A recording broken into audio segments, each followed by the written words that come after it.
be asking you to try and come up with an answer to 3 very specific historical questions. And these are them up there. Alright, this is our concept focus. This is what we're going to frame our whole inquiry around. Number 1, how was the Chesapeake able to reach such impressive heights after such inauspicious beginnings? What does that mean?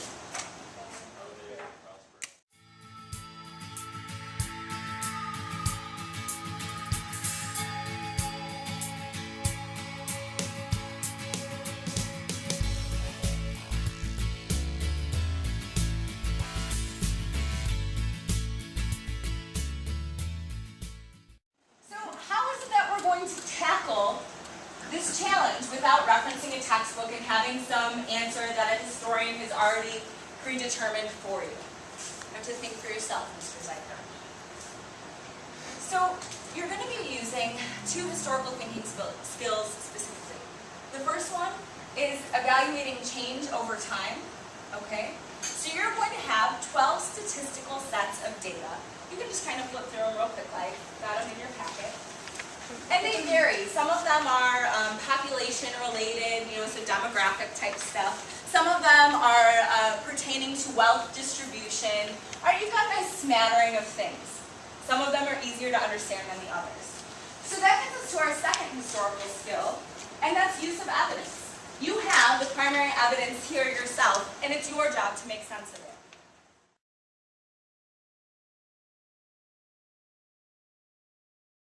The first thing that I want you to do with each piece, or with each statistical set, is to examine the set to try and establish some type of trend.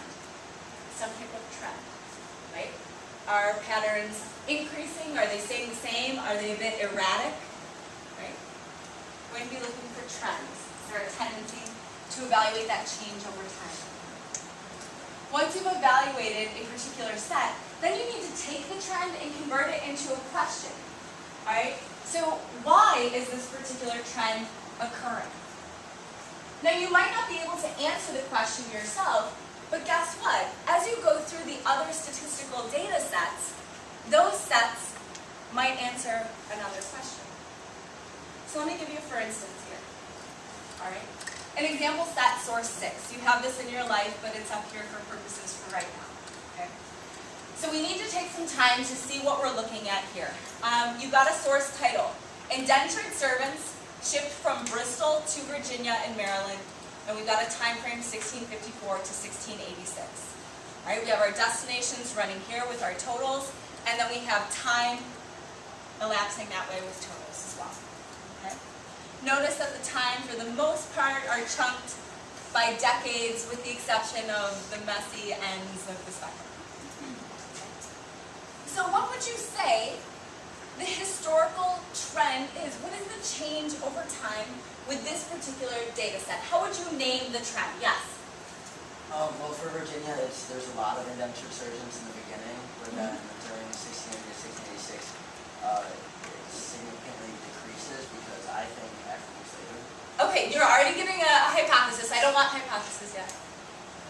You're going to want to use that when you're looking for answers, and that's a good direction to lead. But if we're just trying to name the trend, we see that, just like he's saying, okay? So this was just an example of a sentence I wrote that you would then write on your sheet. The number of new indentured servants from Bristol to Virginia peaked in the 1660s, and then began to decline in the 1670s and 80s. I noted this is the high watermark, right, with 2,484, because then it seems that there is a big drop-off. This is still a significant number of indentured servants, but it's a significant decline. So this is the trend that we've noticed. What question do we ask?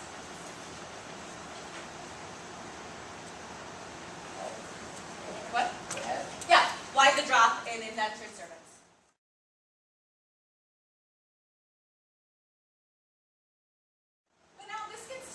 Point, right, where he's jumping the gun. He's already going to look for other answers, right? He's trying to figure out why indentured servants are dropping. And what was your hypothesis? Because that's the time when African slavery started to be a thing. Yeah, absolutely. So, you might want to look for an evidence chain. And that's the goal of today's lesson. Outside of doing establishing trends and asking questions, you want to provide links. So look at old set 7, and we see that set 7 is English slave imports to America. You would want to identify the trend that's exhibited there and ask a question. But now we've already established a link. Right? So, first maybe 25, 30 minutes of class, I want you to go through and interrogate these 12 different pieces of statistical data. Once you've done that,